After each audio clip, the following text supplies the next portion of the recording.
the past, but it may not actually come to fruition.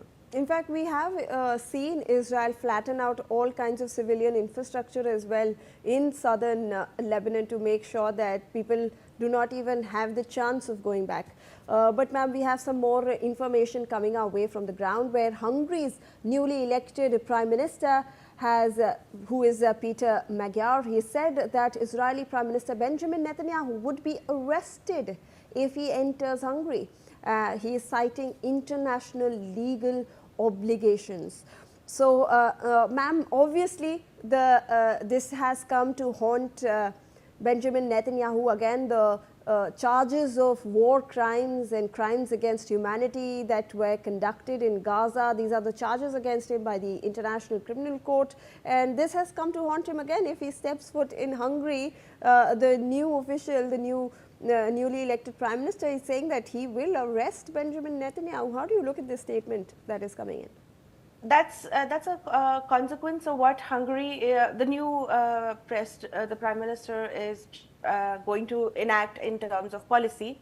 The previous one was pulling, as of last year, was pulling Hungary out of the ICC.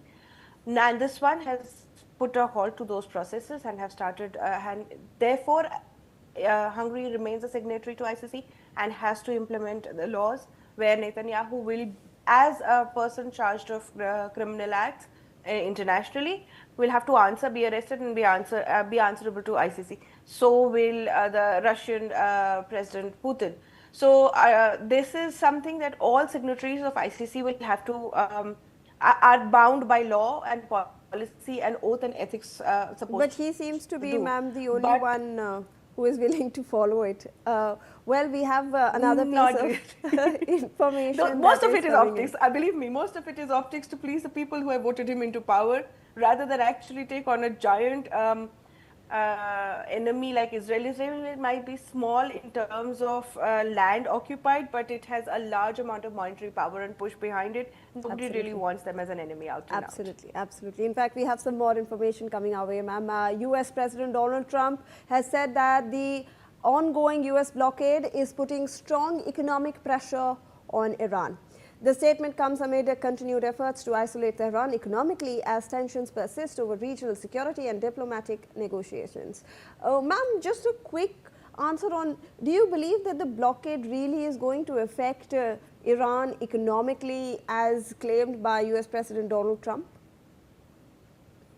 Is what they did with Venezuela. They're capturing their vessels and declaring them illegal, seizing the whatever is on the vessel and selling it under their own label. So yes, it is hurt. It is going to, if it continues in this particular format, it is going to hurt Iran in the long term.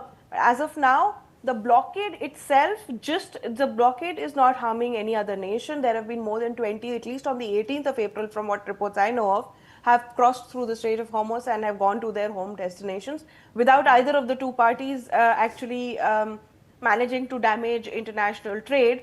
So there will be a consequence for Iran, and that is exactly how it should be. Keep the fight between the two of you rather than pull the entire world down in flames. The scorched earth philosophy leaves no one intact, and that's not something that anybody would be supportive of. Absolutely. In fact, we have some more information regarding